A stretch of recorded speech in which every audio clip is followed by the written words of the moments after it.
Hey everybody, welcome to my channel. My name's Caitlin, and today I'll be reading a story of Littledean Tower from Lily Seafield's book called Scottish Ghosts.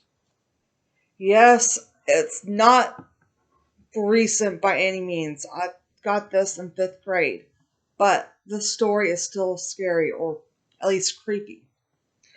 I titled this story Give Him a Hand, and you'll figure out why when I read it. Okay, so here we go.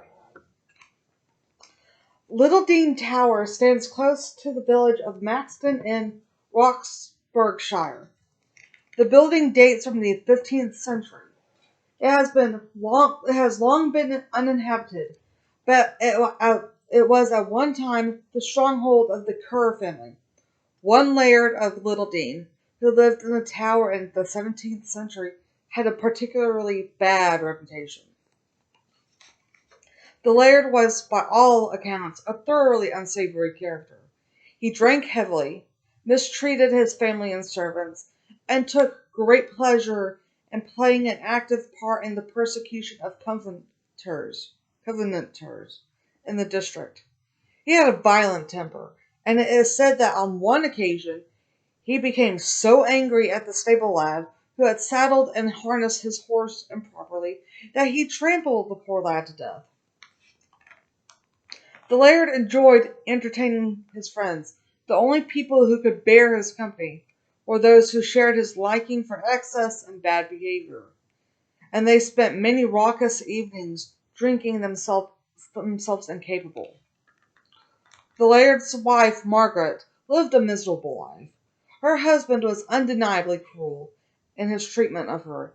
It seems, however, that she bore it all for the most part with remarkable dignity and stoicism. Stoicism. I can't pronounce the word, sorry. One evening, however, the laird overstepped the mark. He had, as usual, been drinking heavily with his companions, and one of them asked where Margaret was. It was her habit to keep well out of the way of her husband and his cronies at such times. Good for her. The laird dragged Margaret from her room and down to the dining hall, where his visitors sat. He then proceeded to berate her and humiliate her in front of them. Margaret stood, confined by her husband's vicious grip on her arm, and suffered this treatment in silence. At length the Lord let her go. I might be pronouncing that wrong too, Laird. Uttering as a final insult that he would rather be married to a woman from hell, for such a wife would have been more warmth than the woman he had married. It was a terrible thing to say, and Margaret finally broke her silence in response to it. Let's see what she said. "You will live to regret these words," she said before quietly leaving the room. Oh, da da da. The laird's friends bade him good night and left Littledean, but the laird was too fired up with drink and bad temper to settle. He saddled up his horse and rode off into the darkness. After some time he came to a cottage in a clearing in the woods. The door was open, and the laird could see a woman inside, sitting at a spinning wheel. He dismounted and approached. His horse seemed strangely agitated as the laird got to the cottage door, and he had to hold its reins firmly to prevent it from bolting. Okay, first thing, when an animal acts like that, not a good sign. Let's continue. Looking into the cottage, the laird thought he could see shadowy figures moving in the corners, but it was too dark to make out what they were. Heck. OMFG, how stupid is this guy? He tried to speak to the woman. She did not respond in words to his greeting. Instead, she stopped spinning and turned to face him, still holding the newly spun thread between her fingers. With a maniacal laugh, she snapped the thread in two.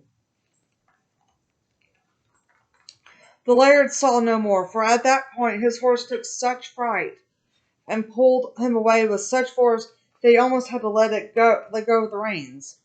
He regained control of the animal at last, mounted, and rode away. When he eventually arrived back at Littledean, he still had the picture of the woman in his mind. She had been the most beautiful creature he had ever laid eyes on. The next day he found that in spite of himself, he was preoccupied with the woman in the cottage. He set off to try to find her. He rode for most of the day, trying to find the same path through the woods that he had taken the night before. But in spite oh, where is it? But in spite of many hours searching, he was unable to find any sign of the cottage where he had last seen the woman. He returned to Littledean, frustrated.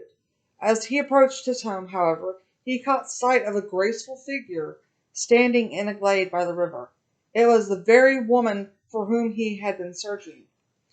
She held out her arms to him in silence, and he went to her eagerly. The laird's obsession with the woman grew. Every night at the same time, just before dark, she would appear at the same place by the river. His desire for her was so great that the laird ignored any need for caution. Then, there, within sight of his marital home, he indulged his passion for the strange woman night after night. It was inevitable that the affair would not remain a secret. The laird was seen with the woman, and Lady Margaret was told about it. She confronted him and threw her wedding ring in his face. The laird merely turned on his heel and walked away.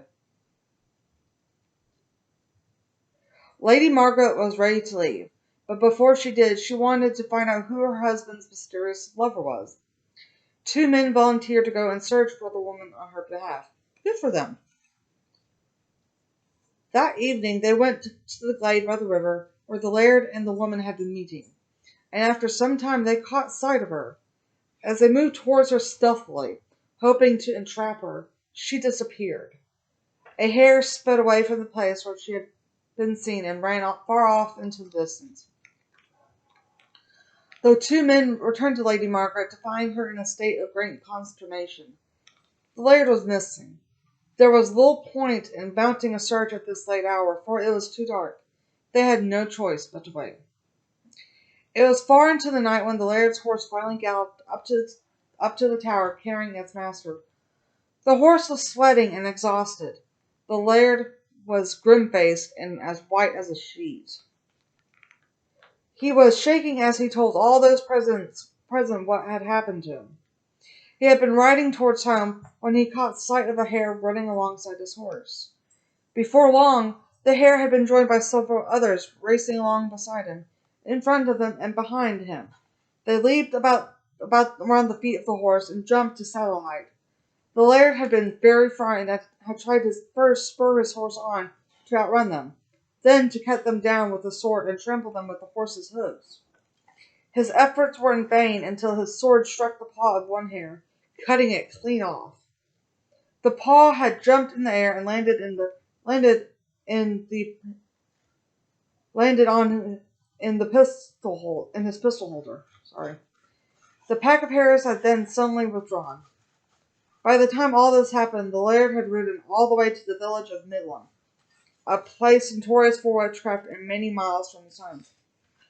He had spurred his horse into a gallop, and had neither stopped nor even slowed his pace until he reached the safety of Littledean.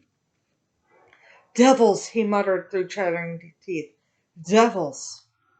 When he told this tale, the laird put his hand into the pistol holster to feel for the hare's paw.